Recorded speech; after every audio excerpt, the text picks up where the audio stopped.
হরে কৃষ্ণ। তো আজকে আমরা কুন্তী শিক্ষার শ্রীমদ্ ভাগবতম থেকে প্রথম স্কন্ধের অষ্টম অধ্যায় তার ২৬ নম্বর শ্লোক, সেটা আজকে আমরা আলোচনা করছি। আর এই শ্লোকটা খুবই খুবই খুবই গুরুত্বপূর্ণ শ্লোক। এর আগে আমরা শ্লোক যেটা আলোচনা করেছিলাম তার মধ্যে কুন্তী মহারানী বলছিলেন যে বিপদ শান্ত শাশ্বত তত্র তত্র জগৎগুরু, যে এই বিপদগুলি আমার আমার কাছে বারংবার আসুক। কেন বিপদ আসলে ভগবানকে বারংবার স্মরণ করা যায়। আর প্রভুপাদ লিখছিলেন যতবার আমরা ভগবানকে স্মরণ করব তত আমরা শুদ্ধ হব।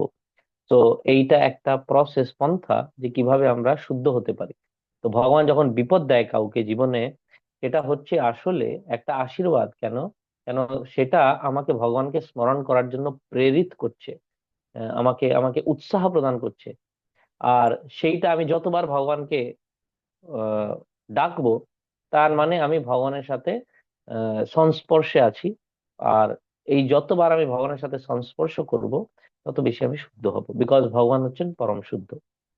এর পরবর্তী শ্লোকে কুন্তী মহারানী বলছেন খুবই গুরুত্বপূর্ণ বার্তা। সেটা কি?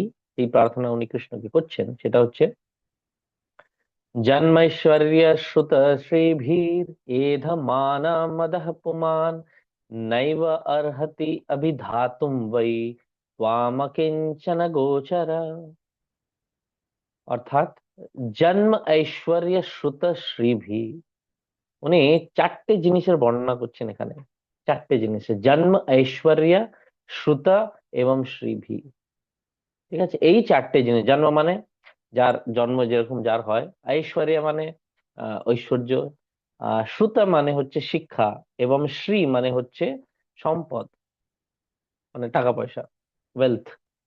তো এই চারটে জিনিস যার খুব ভালো হয়, কারোর জন্ম ভালো হতে পারে, মানে উচ্চ কুলে উচ্চ পরিবারে জন্ম নিয়েছে, ধনী পরিবারে জন্ম নিয়েছে, ঐশ্বর্যশালী হতে পারে কেউ অনেক, কারোর শিক্ষা অনেক বেশি শিক্ষিত ব্যক্তি হতে পারে কেউ, আর কেউ অনেক বেশি শ্রীভি, শ্রী মানে তার কাছে অনেক, সরি শ্রী মানে হচ্ছে পয়সা নয়, কি বলে, ঐশ্বর্য মানে হচ্ছে বৈভব, মানে সেখানে সম্পদ আসছে। শ্রী মানে হচ্ছে সৌন্দর্য। তো কেউ খুবই সুন্দর হতে পারে। তো জন্ম ঐশ্বর্য শ্রুত শ্রীভি, মানে এই চারটে জিনিস যদি কারোর খুবই ভালো হয় তাহলে কি হবে, অথবা চারটের মধ্যে কোনো একটা খুব ভালো হয়। কেউ অনেক বেশি শিক্ষিত, কেউ অনেক বেশি সুন্দর, কেউ অনেক বেশি ধনী, কেউ অনেক উচ্চ পরিবারে জন্ম নিয়েছে, এই চারটে জিনিস যদি কারো খুব অনেক বেশি ভালো হয় তাহলে কি আসবে? এদাহ মানা, এইটা যদি বাড়ায়, এইটা যদি থাকে কারোর, তো এটা কি বৃদ্ধি করে? মদহ পুমান, মদ, মদ মানে কি?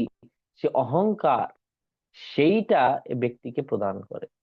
যদি এই চারটে জিনিস ভালো হয় তাহলে ব্যক্তির মধ্যে সে অহংকারটা বেশি আসে। এদ মান মদহ পুমান, সেই ব্যক্তি, পুমান মানে মানুষ, সেই মানুষের মধ্যে অহংকার বেশি হয়। নৈব অর্হতি অভিধাতুম বৈ, নৈব কখনোই না, অর্হতি এটা আসা উচিতই না, এটা যোগ্যই না এটা আসা, অভিধাতুম বৈ কেন আসা উচিত না? কেন? এইটা যদি থাকে তাহলে কিন্তু ভগবানকে আমরা ভালো করে ডাকতে পারি না। কেন? কেন মদ, অহংকার থাকে মনের মধ্যে। কিন্তু যখন এটা থাকে না তখন কি হয়? ত্বাম অকিঞ্চন গোচর, যে ভগবান আপনি যে অকিঞ্চন, অকিঞ্চন, অকিঞ্চন মানে কি? আপনি হচ্ছেন অকিঞ্চন গোচর। অকিঞ্চন মানে কি? অকিঞ্চন মানে যে যার কাছে কিচ্ছু নেই, সব টাকা পয়সা যার শেষ, শূন্য, যে একটা বড় শূন্য, তার কাছে কিছু নেই, সেই ধরনের, লুজার বলতে বলা যেতে পারে, সেই ধরনের ব্যক্তি গোচরা, মানে সে ভগবানের কাছে খুব সহজে ভগবানকে প্রাপ্ত করতে পারে। ভগবানকে প্রাপ্ত, ভগবানের একটা নাম হচ্ছে কি? দীন বন্ধু। আর দীন মানে কে? দীন মানে তো লুজার। তো দীন যারা লুজার তাদের বন্ধু হচ্ছেন ভগবান।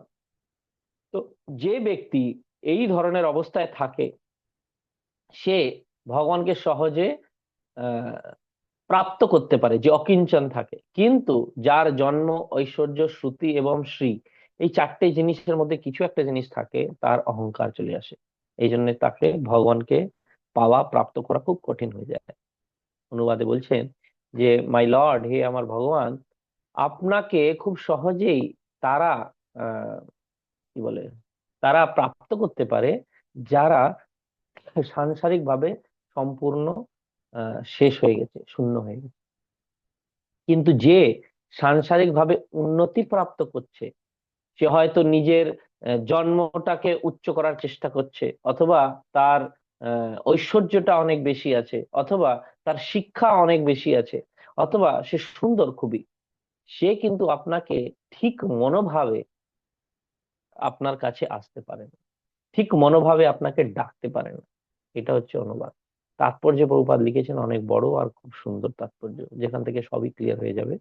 তিনি বলছেন যে সাংসারিক ভাবে যদি আমরা সুন্দর পরিবারে জন্ম নিই, অথবা আমাদের অনেক বেশি সম্পদ থাকে, অথবা আমাদের শিক্ষা খুব ভালো থাকে, অথবা আমাদের কি বলে ব্যক্তিত্ব তো আকর্ষণীয় থাকে, এই সব জিনিস সাংসারিক ব্যক্তিরা পাগল হয়ে আছে এই সব সম্পদকে প্রাপ্ত করার জন্য। এসব সাংসারিক বৈভব, এটাকে প্রাপ্ত করার জন্য তারা পাগল। আর যে এটা প্রাপ্ত করে, এটাকেই আমরা আধুনিক উন্নতি বলি, আধুনিক সভ্যতা এটাই, যে এটাকে প্রাপ্ত করার জন্য এদের পিছনে দৌড়ানো, এই চারটে জিনিস: জন্ম, ঐশ্বর্য, শ্রুতি, শ্রী। কিন্তু বলছে যে এই সবকিছু যদি কেউ পেয়ে যায়, তাহলে সে কৃত্রিম ভাবে কি হয়ে যায়? সে কৃত্রিম ভাবে অহংকারী হয়ে যায়। কেন? এইসব তো ক্ষণিক জিনিস, এটা শাশ্বত, এটা এটা নশ্বর জিনিস, আজ আছে কাল নেই। কিন্তু এটা যখন পেয়ে যায়, সে কি হয়ে যায়? মদ মদান্ধ, মদে অন্ধ হয়ে যায়। আর এইভাবে যে মদে অন্ধ হয়ে যায়, সে হয়তো ভগবানের নাম নিতে পারে, সে ভগবানের নাম নিতে পারে, কিন্তু অত সুন্দর ভাবে সে নিতে পারে না। সে ভগবানকে হে কৃষ্ণ, হে গোবিন্দ, সেই ভাবে যে ডাকা, সেই ভাবে সে ডাকতে পারে না। শাস্ত্র বলছে যে ভগবানকে যদি কেউ একবার, একবার যদি ভগবানের নাম নেয়, একবার কেবলমাত্র, তাহলে তার অত পাপ ক্ষয় হয়ে যায় যত সে নিজের জীবনে করতেই পারে না। মানে আমরা যত পাপ করতে পারি না, করতে সক্ষম না, তত পাপ ক্ষয় হয়ে যেতে পারে যদি একবার কেউ ভগবানের নাম ডাকে, মাত্র একবার। এইটা হচ্ছে ভগবানের নামের মহিমা। এই জন্য আমরা সকলে কি বলি যে ভগবানের নাম নিই। কিন্তু এখানে এই এই প্রভুপাদ তারপর বলছেন যে এই যে তথ্যটা আমি বলছি, যে একবার নাম নিলে আহ যত পাপ করা না যায় তত পাপ শেষ হয়ে যেতে পারে, এইটা কিন্তু অনেক বাড়িয়ে চড়িয়ে বলছি না কিছু, এটা সত্যি কথা। এর মধ্যে এক ফোঁটাও আমি কিছু বাড়িয়ে কিছু বলিনি, এক্সট্রা কিছু অ্যাড করিনি এর মধ্যে। এটা একদম সত্যি কথা, যে একবার নাম নিলে অত পাপ ক্ষয় হতে পারে। কিন্তু এটা কার উপরে নির্ভর করে? এটা কোয়ালিটির উপরে নির্ভর করে, যে কিভাবে আমি সেই ভগবানের নামটাকে নিচ্ছি। তো একটা ব্যক্তি যে পুরো হেল্পলেস কন্ডিশনে রয়েছে, যে তার কোনো সাহায্য কিছু নেই তার কাছে, তো সেই অবস্থায় যখন সে ব্যক্তি আছে, সে যখন ভগবানের নাম ডাকে, তখন সে নামটা দিয়ে ভগবান কিন্তু খুব ভালো করে সন্তুষ্ট হন।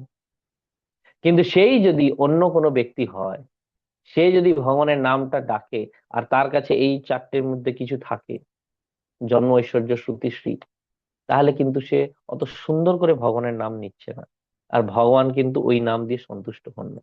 তো একটা সাংসারিক ভাবে মদে অন্ধ হওয়া ব্যক্তি, সে ভগবানকে ডাকতে পারে কখনো কখনো, অথবা নিয়মিতও ডাকতে পারে, কিন্তু তার সেই নামের মধ্যে যে ভাব আসবে, কোয়ালিটি আসবে, সেইটা আসে না।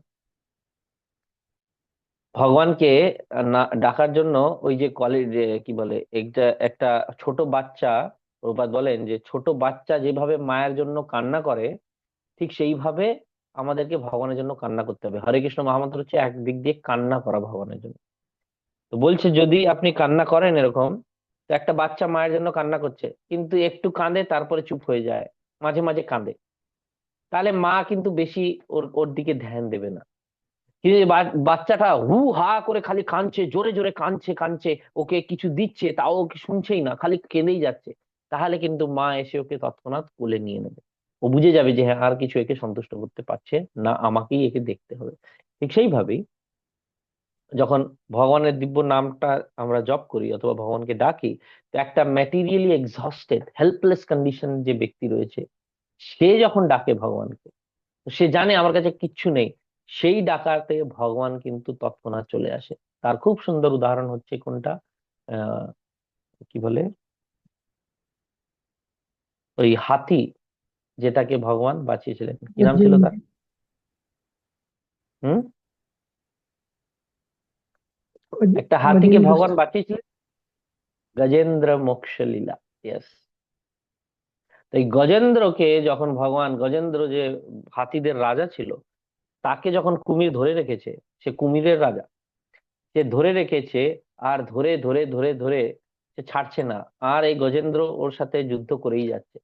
শেষে যখন 1000 বছর যুদ্ধ করেছে, 1000 বছর ওই অবস্থায় আছে, শেষে যখন একবার শেষ পুরো, এবার শক্তিটা ক্ষয় হয়ে গেছে, আর কিচ্ছু নেই, আর সে রাজা, কিন্তু তার অত প্রজা, মানে অত হাতিরা রয়েছে, কেউ ওকে বাঁচাতে পারছে না আর। তখন সে দেখছে এবার শেষ হব আমি, শূন্য হয়ে গেছে আমি। তখন সে ভগবানকে জাস্ট একটা কমল অর্পণ করেছে। আর ভগবান, বলা হচ্ছে, খালি পায়ে দৌড় দিয়েছে ওকে বাঁচানোর জন্য, নিজের পায়ে জুতো পড়েনি। যে এইটা এইটা দেখে আমরা কি শিক্ষা পাই?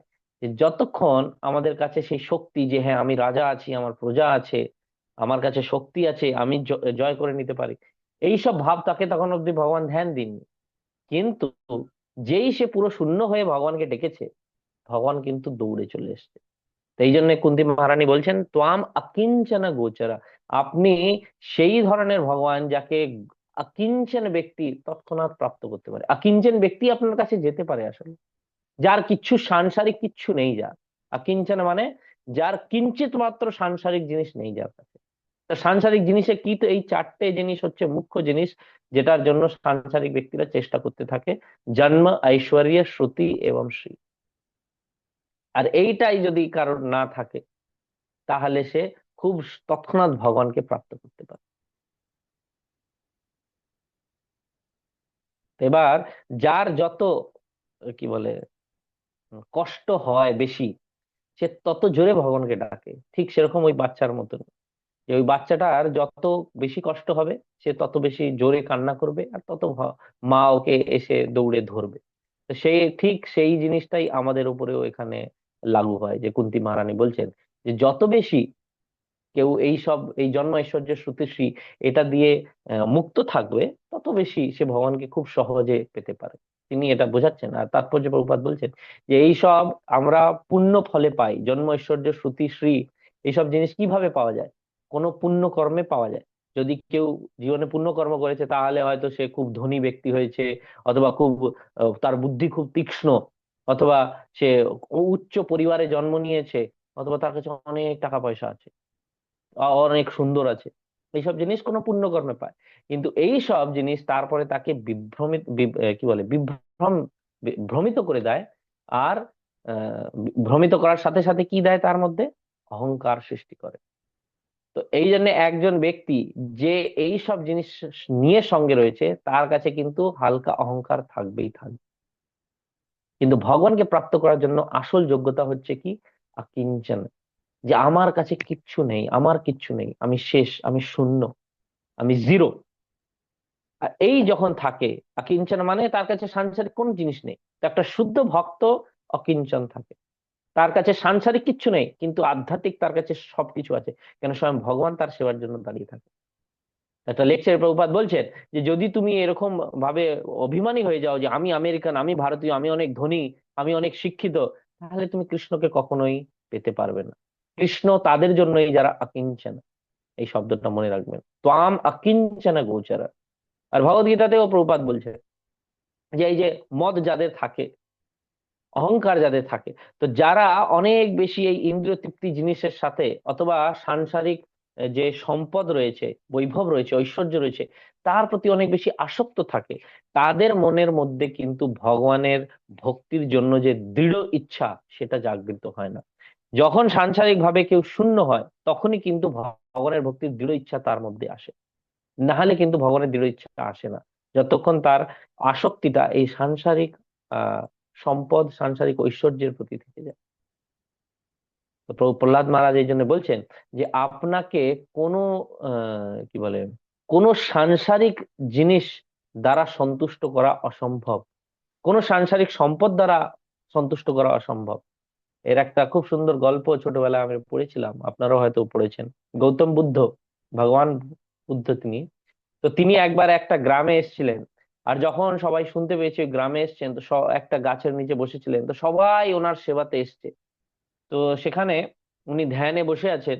আর ওই গ্রামের যে জমিদার, সে এসছে, সে সোনার থালাতে অনেক কি বলে ধন সম্পদ ওই মণিমাণিক্য এসব নিয়ে এসছে আর ওনার চরণে রেখেছে। চরণে যখন রেখেছে, গৌতম বুদ্ধ জাস্ট হাফ চোখ খুলে দেখেছেন আর ব্যাস বন্ধ করে নিয়েছেন, আর ধ্যান দেননি ওর প্রতি। তারপরে একটা বুড়িমা এসছে, আর সে অর্ধেক, সবাই নিজের নিজের যা যা পেয়েছে সব নিয়ে আসছে ভগবানকে অর্পণ করছে, তো সে অর্ধেক আম নিয়ে এসছে। আর সে বলছে, হে ভগবান বুদ্ধ, আমি কিন্তু জানতে পারিনি আগে থেকে যে আপনি আসছেন, যখন আমি শুনেছি যে আপনি এসছেন ততক্ষণের মধ্যে কিন্তু আমি অর্ধেক আমটাকে পান করে নিয়েছিলাম, আমার কাছে এই অর্ধেক আমই শেষ ছিল, তো এইটাই আমি আপনার সেবার জন্য অর্পণ করতে নিয়ে এসেছি। যেই এটা শুনেছে গৌতম বুদ্ধ, তিনি তৎক্ষণাৎ সেই গাছের উপরে যেখানে প্ল্যাটফর্মে বসেছিলেন সেখান থেকে নিচে নেমে এসে দু হাতটাকে অর্ধেক আমটাকে গ্রহণ করেন। তখন লোকজন জিজ্ঞেস করছে যে কি, যে বিশেষ করে সে ধনী ব্যক্তি জিজ্ঞেস করছে, আমি আপনাকে অত মণিমাণিক্য দিয়েছি, আপনি হাফ চোখ খুলে তাকিয়েছেন, সেটা অর্ধেক চোখ খুলে তাকিয়েছেন, আর এই অর্ধেক আম নিয়ে এসছে আর আপনি নেমে এসে এটাকে গ্রহণ করছেন। তখন তিনি বলছেন, তোমার কাছে যা ছিল, যত ছিল, তার মধ্যে তুমি আমাকে কিছু অংশ দিয়েছো, কিন্তু এই বুড়ির মা কাছে যা ছিল এর সর্বস্ব আমাকে দিয়ে দিয়েছে, এর কাছে খালি ওই অর্ধেক আমি ছিল, এর সবকিছু দিয়ে দিয়েছে। যদি কোনো ব্যক্তি নিজের সবকিছু দিয়ে দেয়, সেইটা ভগবানকে প্রসন্ন করে। তো সে কে দিতে পারে? যে যার কাছে কিছু নেই দেওয়ার, সে ব্যক্তি খুব সহজে এসব দিতে পারে। আর যার কাছে যত বেশি জিনিস থাকবে, তত বেশি সে ভাববে, আচ্ছা এটা করব না, এটা দেব না, এটা হবে না, এটা রেখে দিই, এটা এইভাবে ভাবি, অনেক চিন্তা ভাবনা করে সে প্ল্যানিং করে তারপরে ইনভেস্টমেন্ট করতে যাবে ভগবানের কাছে। কিন্তু যারা গরিব ব্যক্তি আমরা দেখি, গরিব ভক্তরা যারা অনেক কি বলে ট্রাইবাল কেয়ারেও গল্প শুনেছি, তো তাদের কাছে কিচ্ছু নেই দেওয়ার, কিন্তু তারাও ভগবান একটা আলেখ্য রেখে দেয় পর্দা লাগিয়ে, আর তার সামনে জাস্ট তুলসী আর জল, আর কিচ্ছু নেই, বাঁশের ঘর, সেটাও খোলা থাকে ঘরের মধ্যে। ওরা ওরা জঙ্গলে চলে যায় দিনে, আর ঘরটা খুলে থাকে কেন, কিছু জিনিসপত্রই নেই তো কিছু, কিন্তু তারা যখন ভগবানকে ভক্তি করে ভগবান খুব প্রসন্ন হয়ে যায়, কেন অকিঞ্চন তারা। তো এই জিনিসটা ভগবানকে খুব বেশি কি বলে অ্যাট্রাক্ট করে, আকৃষ্ট করে। তো এইসব যে আমাদের জন্ম, আমাদের শিক্ষা, আমাদের সৌন্দর্য, আমাদের ধন সম্পদ, এটা ভগবানকে আকৃষ্ট করে না। কে কতটা ভগবানকে দিতে পারে সেইটা আকৃষ্ট করে। এই জন্য কুন্তী মহারানী বলছেন যে আরো বেশি কষ্ট আসুক, বিপদ শান্তু, এই এর আগের শ্লোকেই, যে আরো বেশি কষ্ট আসে। কেন বলছেন এরকম? যত এরকম কষ্ট আসবে, তত আমরা এই যে মিথ্যা আহ কি বলে শেল্টার নিয়ে বসে আছি, মিথ্যা আমার শরণ নিয়ে বসে আছি, যে এই ধনটা আমাকে বাঁচাবে, এই শিক্ষাটা আমাকে বাঁচাবে, অথবা আমার যে আমি অত বড় পরিবারের লোক সেইটা আমাকে বাঁচাবে, এই যে আমাদের মিথ্যা অহংকার, এদের শরণ নিয়ে আমরা যে বসে আছি মিথ্যা জিনিসের, এইটা তত বেশি আমরা ছাড়বো যখন এই বিপদগুলি আসবে। আমরা দেখবো, আরে আমার অত পয়সা ছিল তা সত্ত্বেও আমাকে আমাকে সাহায্য করতে পারলো না, আমার অত শিক্ষা ছিল তা সত্ত্বেও আমাকে সাহায্য করতে পারলো না। তখন আমরা কিন্তু এদের শরণ থেকে বেরিয়ে এসে ভগবানের চরণের শরণে আসব। এই জন্য ভগবান নিজের ভক্তদেরকে কষ্ট প্রদান করেন, প্রদান করার একটাই কারণ, যে এই মিথ্যা শরণ গুলি ত্যাগ করে আসল শরণ অভয় চরণার বিন্দরে, সেই ভগবানের অভয় চরণের শরণ গ্রহণ করবে। এই জন্য ভক্তরা এই যে কষ্ট, এটাকে ভগবানের কৃপা হিসাবে দেখেন। আর ভগবান কি করেন, এই সম্পদগুলি ভক্তদেরকে একটু দূরে করে দেন, যাতে ভগবান দেখাতে পারে যে শুদ্ধ ভক্ত কেবলমাত্র আমার শরণের শরণ গ্রহণ করছে, এই জন্য সে মহান। সে যে মহান ধনুর্ধর ছিল, মহান রাজা ছিল, মহারাজ ছিল, এই জন্য সে মহান নয়। সে রাস্তাঘাট কি, জঙ্গলে জঙ্গলে ঘুরে বেড়াতো, 14 বছর বনবাস তারা গ্রহণ করেছে, কিচ্ছু ছিল না তাদের। তাদের পত্নীকে তারা কি বলে আঘাত করার চেষ্টা করছে তাদের ভ্রাতারা, তাও তারা কিছু করতে পারেনি। একদম কি বলে আহ, অকিঞ্চন অবস্থা আছে তাদের। এই জন্য তখনও কিন্তু তারা আমার ভক্তি ছাড়েনি, এই জন্য তারা মহান। তো আমাদের কাছে শিক্ষা এখানে কি? আমাদের কাছে শিক্ষা এটাই, সব সময় আমাদেরকে কিন্তু ভগবানের দাস মনে করা, আর ভগবানের উপরে নির্ভরশীল হওয়া, এবং বিনম্র হওয়া, বিনয়ী হওয়া। বিনম্র বিনয়ী এই জন্য খুব গুরুত্বপূর্ণ, অনেক অনেক বেশি গুরুত্বপূর্ণ। বিনম্র বিনয়ী না হই তো এই এই যে অহংকার সবার মধ্যে কিছু না কিছু থাকবেই, যে আমি এই করেছি, আমি ওই করেছি, হ্যান করেছি, সবার মধ্যে থাকবে। তো ওই বিনম্র বিনয়ী এই জন্য বলছে ওটাকে গলায় ধারণ করে রাখো, কি আহ তৃণাদপি সুনিচেন তরোরিব সহিষ্ণু নামানি ন মানদেব কীর্তনীয়। এটাকে সবসময় গলায় ধরে রাখো। এবার এটা প্র্যাকটিক্যালি কি করে করতে পারবো? তো প্র্যাকটিক্যালি দাস হিসাবে যখন আপনি সেবা করবেন ভগবান এবং ভগবানের ভক্তদের, তখন কিন্তু এই অহংকারটা কাটবে। আর যখনই অসুবিধা আসে, তখন অন্য জায়গায় না ছুটে বেরিয়ে ভগবানের শরণ নেওয়া, ভগবানের উপরে নির্ভরশীল হওয়া। গোপ্তৃত্বে বর্ণম তথা, ভগবান আমাকে রক্ষা করবেই, ছেড়ে দেবে না, সেই বিশ্বাসটা রাখা। রক্ষিষ্যতি ইতি বিশ্বাস, এই বিশ্বাসটা রাখা যে হ্যাঁ ভগবান আমাকে রক্ষা করবেই, যা আমার লাগবে ভগবান প্রদান করবেই, গোপ্তৃত্বে বর্ণম। এই বিশ্বাসটা রাখা, এইটা আমাদেরকে সাহায্য করে।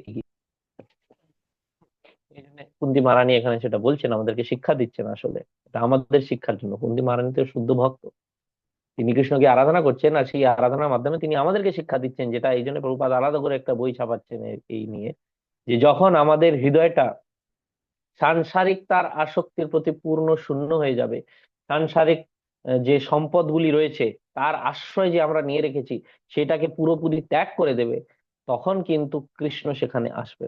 যখন ফাঁকা হবে জায়গা, এখন যদি আমি আমার পয়সা, যদি আমি আমার কি বলে ঐশ্বর্য, অথবা আমার আমার উচ্চ শিক্ষা, আমার আমার সৌন্দর্য, এইসবের প্রতি আসক্ত থেকে আমি যদি কাজ করি, তাহলে মনের মধ্যে সেইটা থেকে যাবে, ভগবান আসবেন। ভগবান আসবেন কখন? যখন আমি ভগবানের উপরে কেবলমাত্র নির্ভরশীল হব, আর এই সব জিনিসের আশ্রয়টা ত্যাগ করব, কেবলমাত্র ভগবানের আশ্রয় নেব, তখন কেবলমাত্র ভগবান আমার কাছে আসবে। তো একমাত্র এই জন্য সাহায্য করে এই জিনিসটা। এরকম নয় যে তারা ভক্ত হতে পারে না, অবশ্যই তারা হতে পারে। যারা আমাদের স্বর্গস্বামী রয়েছেন তাদের মধ্যে ম্যাক্সিমাম তো অনেক ধন সম্পদ, মিনিস্টার, কি বলবো, সব প্রাইম মিনিস্টার কোয়ালিটির লোক, সব জমিদারের ছেলে, কিন্তু এইটা তারা ভক্ত হয়েছে, আর তারা চরম লেভেলের ভক্ত হয়েছে, আমরা তাদের অনুগামী। তো এই সব জিনিস এরকম নয় যে তারা ভক্ত হবে না, হবে, কিন্তু সাহায্য করে যখন কেউ ভক্তিতে আকিঞ্চন হয়ে যায়, তাহলে ভক্তি খুব সহজ সুলভ হয়ে যায়। তো আমাদেরকে এই জন্য চেষ্টা করা উচিত যে ওই সম্পদের প্রতি যে আমার অহংকার, সেইটাকে ত্যাগ করে দাসত্ব ভাব ভগবানের প্রতি আরো বেশি বেশি আসে, কারণ এটা সাহায্য করে। এই জন্যই দাসত্ব ভাবের ভক্তি করতে বলা হয়। অনেকজন আছেন যারা অন্য ধরনের ভাব ভক্তি নিয়ে ঘুরে বেড়ায়, কিন্তু সেই ভাব ভক্তিতে আপনার যে এই সাংসারিক জিনিসের প্রতি যে নির্ভরশীলতা, আসক্তি, আশ্রয়তা, সেটা কিন্তু যায় না। কিন্তু যখন এইভাবে দাসত্ব ভাবে শুরু করছেন ভক্তি, তো মানে এই কেবলমাত্র ভগবানের চরণে আশ্রয় নেওয়া, আর বাকি সব যে জিনিসপত্র রয়েছে, সেই সব সাংসারিক জিনিসপত্র, তার আশ্রয়টাকে ত্যাগ করে দেওয়া, তখন কিন্তু আমাদের ভক্তিটা এগোয়, ভক্তিটা বাড়ে। আন্ডারস্টুড? এই বলে আমরা আজকের পাঠটা এখানেই শেষ করছি। অসংখ্য ধন্যবাদ। যদি কারো কোনো প্রশ্ন থাকে আপনি এখন জিজ্ঞেস করতে পারেন। হরে কৃষ্ণ।